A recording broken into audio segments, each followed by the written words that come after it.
Welcome to World Alert Updates. Subscribe and press the bell icon for more updates. The news broke like a thunderclap on a clear autumn morning. It flashed across screens in every European capital, from Lisbon to Helsinki. The Chiron was stark. Hungary formally initiates EU exit, announces intent to join BRICS. For a moment, there was stunned silence. Then, chaos. In Brussels, aides scrambled into emergency meetings. Berlin and Paris leaders reacted with shock and fury. This wasn't just another spat. It was seismic. A member state, for only the second time, was walking away from the European project. But this was no Brexit. This was a pivot to the east. Prime Minister Viktor Orbán, flanked by Hungarian flags, declared a new era of sovereignty. He spoke of breaking free from Brussels bureaucracy and aligning with new global powers, China and Russia.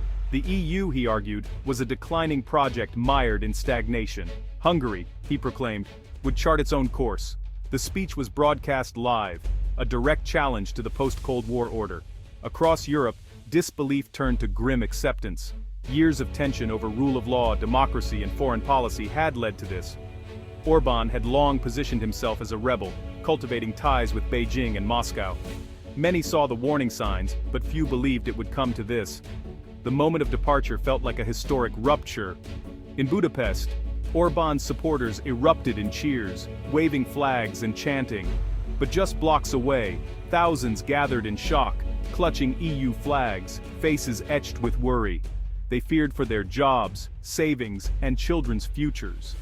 The prospect of being cut off from Europe was real and terrifying. The continent watched, holding its breath. A nation of 10 million stood at a crossroads, its decision sending shockwaves worldwide. The world's eyes were on Hungary as history unfolded in real time. The European project had never faced a challenge quite like this. The stakes were enormous. For Hungary, for Europe, for the global order. The story was just beginning. The process was shockingly swift. Hungary invoked Article 50, triggering formal withdrawal from the EU. Unlike Brexit, there would be no drawn-out negotiations. Budapest wanted a clean break. The government signaled it would revert to WTO terms if no quick deal was reached. Simultaneously, Hungary's foreign minister was in talks with BRICS nations.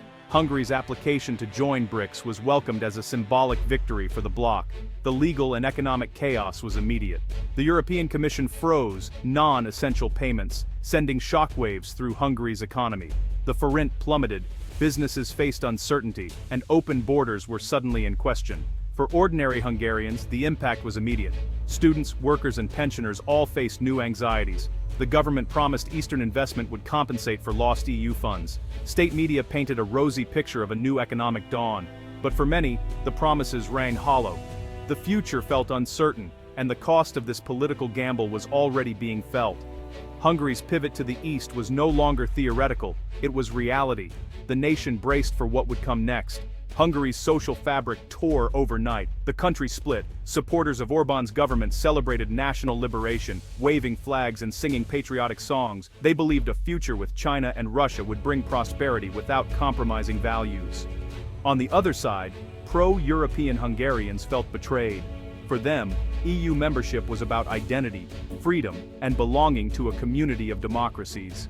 They saw the exit as a catastrophic mistake, a regression into isolation. Massive protests filled Budapest streets with EU flags and chants of mourning. The economic impact was brutal.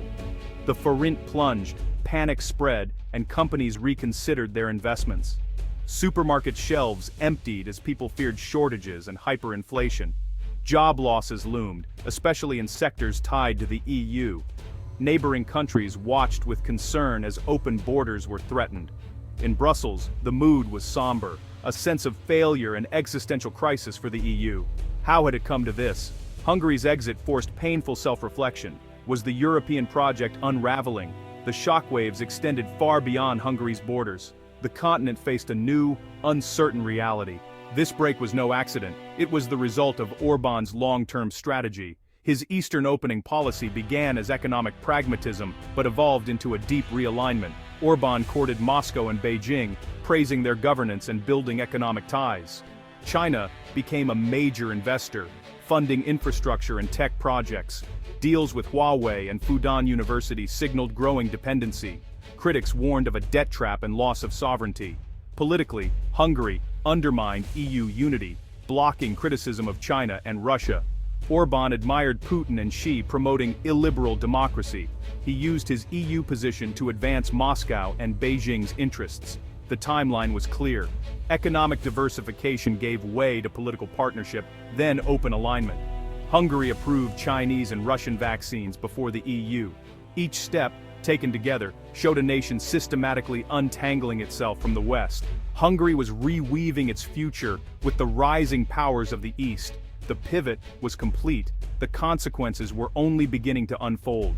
The government launched a relentless PR campaign. The message sovereignty and liberation from Brussels' control.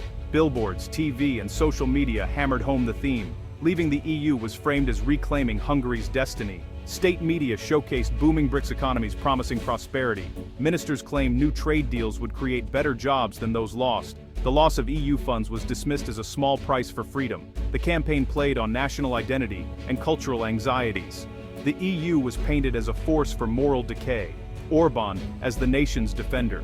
The narrative resonated, especially in rural areas. For many, the pain of transition was a necessary sacrifice for a brighter, independent future. The story of Hungary's new dawn was powerful and polarizing. The government's narrative met fierce resistance. Budapest's streets became a battleground of ideas. The March for Europe drew massive crowds. Students, professionals, and the elderly united in protest. They demanded a referendum, fearing a return to isolation.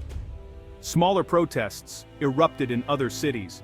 Many remembered life behind the Iron Curtain and dreaded its return. In response, government supporters held peace marches for sovereignty.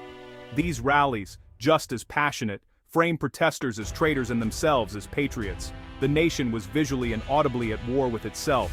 Police kept tense lines between rival groups. State media showed jubilant crowds. Independent outlets showed mass dissent. Hungary's internal divisions were laid bare for the world to see. The struggle for the nation's soul was on full display. Hungary's decision is a historic gamble. The risks: economic collapse, loss of EU market access, and a budget crisis as EU funds vanish. Industries face ruin, and BRICS investment is far from guaranteed. There are fears for democracy. Without Brussels oversight, Orbán could tighten his grip.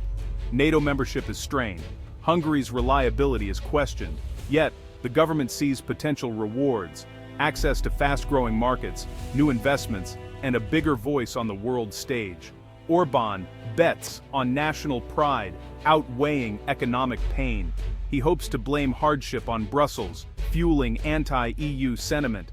It's a high-risk, high-reward strategy. Success could make Hungary a key middle power.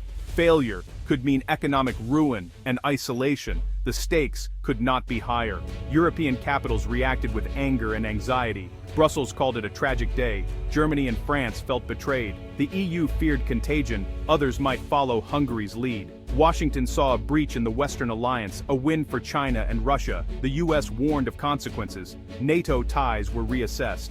In Beijing and Moscow, Hungary's move was celebrated as a propaganda victory. Russian and Chinese media hailed Orbán's defiance. The global South watched with interest. Hungary's act of defiance inspired some. BRICS expansion now included a European nation, signaling a shift in global power. Hungary's gamble became a symbol for a world questioning the old order. The implications stretched far beyond Europe.